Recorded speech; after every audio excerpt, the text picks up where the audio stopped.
end of the film where there's that beautiful sort of moving montage of characters, which I think is just so beautiful. The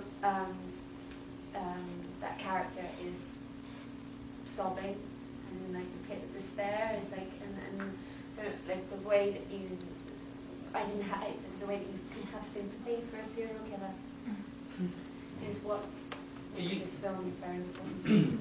Also, a reading of the ending is that Chris O'Dowd's character, who has obviously been a victim of abuse, is now in prison with abusers. Yeah. You know, because they're wearing the same jumpsuits. Yeah. You're assuming he's in the same prison as Donald Gleason.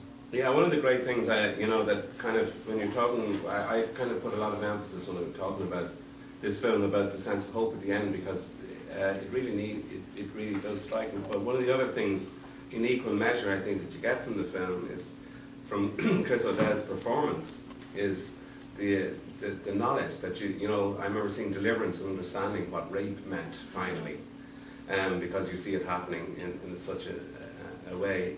In this film, you understand that child sex abuse is a lifetime sentence, you know, and in that scene on the beach, I still at that point felt that this man was as much victim, and you know, and that the notion of, like, there was no feeling of he's the killer, he's the villain.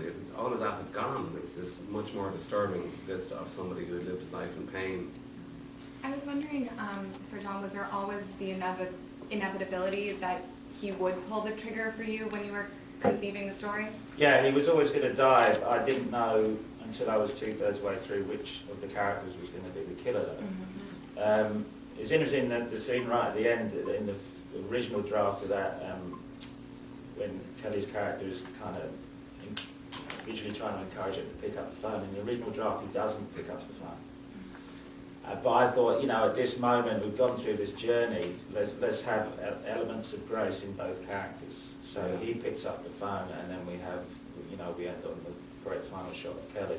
I thought, you know, this is me going, don't do the nihilistic ending. Do something.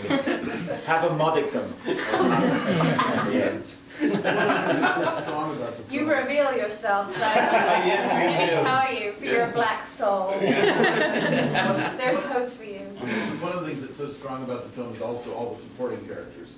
And I don't have to tell you that Ireland is known for a lot of its eccentrics. So It exported a lot of them too. and, yeah, we have a few here too. Just met a couple early on, actually. Well, that's a whole story for another time. Can you talk about the development of some of these characters, and also how you guys must have felt very familiar? I mean, certainly Sligo does prompt that kind of. I've been in Sligo, so I know how it can. Right. Well, I mean, I'm a big fan of Preston Sturges' screwball comedies, which had lots of fast-talking supporting casts. I'm a big fan of working with actors again and again as well, repertory companies.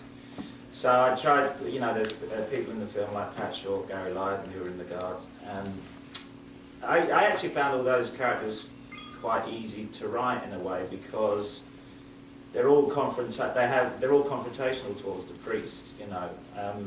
But what I tried to develop was that I tried to have, there had to be something deeper about them. So the rich man appears to be a completely appalling person who has no feelings for about anything, but it actually turns out at the end he's the only one who asks for help.